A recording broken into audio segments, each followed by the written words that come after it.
আসসালামু আলাইকুম, আমি রাজু আহমেদ। এখন বর্তমানে আমি অবস্থান করতেছি চায়নার হেনান প্রদেশের ছিনমিয়াং শহরে। এই শহরটা হচ্ছে যে মাথার চুলের হেডব্যান্ড তৈরির একটা মূল কেন্দ্রস্থল। বাংলাদেশ সহ সারা বিশ্বে 80%-এরও বেশি হেডব্যান্ড এখান থেকে কিন্তু সরবরাহ হয়ে থাকে। তো আজকে আমি আপনাদেরকে দেখাবো এই রাবার হেডব্যান্ডগুলো কিভাবে তৈরি হয় এবং এর প্রোডাকশন প্রসেস থেকে শুরু করে কি কি ধরনের পণ্য এখানে পাওয়া যায়। আপনাদেরকে আজকে এই ভিডিওর মাধ্যমে সেটা পরিচিত করিয়ে দেবো। তো আসুন আমার সাথে দেখা যাক। তো আমরা আছি এখন যে রাবার হেডব্যান্ড তৈরির যে মূল কারখানা, সেখানে আছি। এটা একটা ছোট কারখানা, তারপরও এখান থেকে প্রতিদিন 3 টনের বেশি প্রায় এই যে রাবার হেডব্যান্ড গুলো তৈরি হয়ে থাকে। তো আসুন দেখি আমরা যে উৎপাদনের যে প্রসেস, যে প্রোডাকশন লাইনটা, আমরা সেটা একটু দেখি।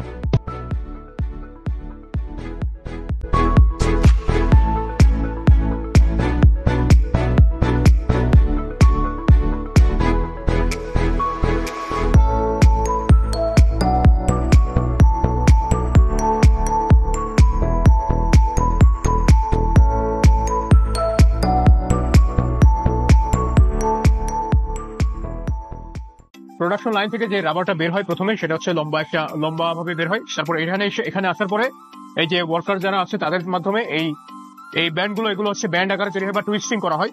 এগুলো প্রথমে কিন্তু এরকম লম্বি বের হয়।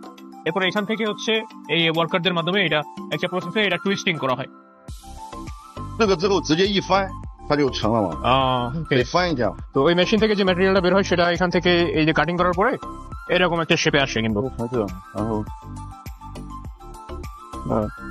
এটা হচ্ছে এইভাবে থাকে, এটারে উল্টাই দিলে কিন্তু একটা ব্যান্ড হয়ে গেল। 这个就是这个的包装好的成品。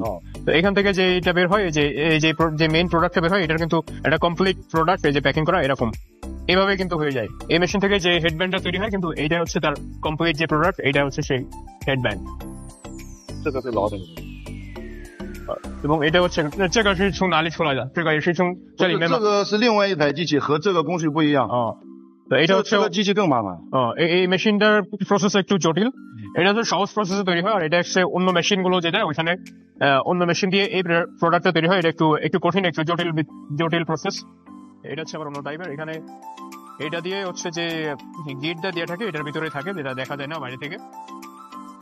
এটা বিভিন্ন টাইপের হেডব্যান্ড। 不要的。这个都是那个接口上的配件。যে গিট যেখানে থাকে সেখানে একটা করে যে অর্নামেন্টস বা এখানে একটা পার্টস দেওয়া থাকে, যার কারণে কিন্তু জিনিসটা সুন্দরও হয় এবং যে গিট থাকে সেটাও দেখা যায় না।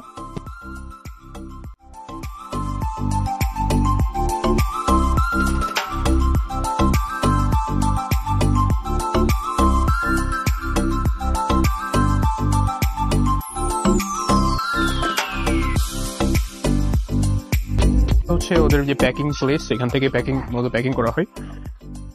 এখানে যে ওয়ার্কাররা আছে তারা সবাই প্যাক করতেছে। তো মূলত এটা কিন্তু ওই যে প্রোডাকশন লাইন থেকে বের হওয়ার পরে এই যে সুন্দর মতো এই যে প্যাকিং গুলো করে আসে এবং এখান থেকে ডাইরেক্ট শিপমেন্টের জন্য প্রস্তুত, বা এখান থেকে শিপমেন্টের জন্য চলে যায় মালগুলো।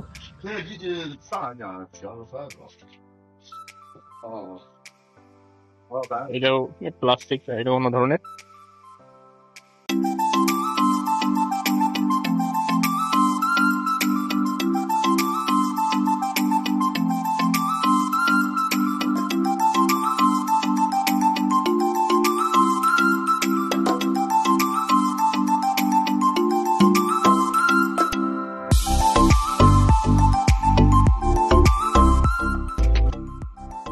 তো আমরা এখন আসলাম অন্য একটা ফ্যাক্টরিতে এবং অন্য ধরনের একটা হেডব্যান্ড নিয়ে।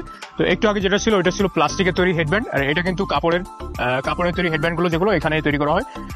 তো এখানে যদি দেখাই আমি, এই যে এই ধরনের যেগুলোর এই যে ইলাস্টিসিটি কিন্তু অনেক ভালো, এর মধ্যে সহজে এটা টানলেও ছেড়বে না কোনোভাবে। তো এগুলো হচ্ছে ভালো কোয়ালিটির, এবং যে প্লাস্টিক গুলো দেখতে পাচ্ছেন, ইলাস্টিক গুলো দেখেন, এগুলো কিন্তু এই ধরনের।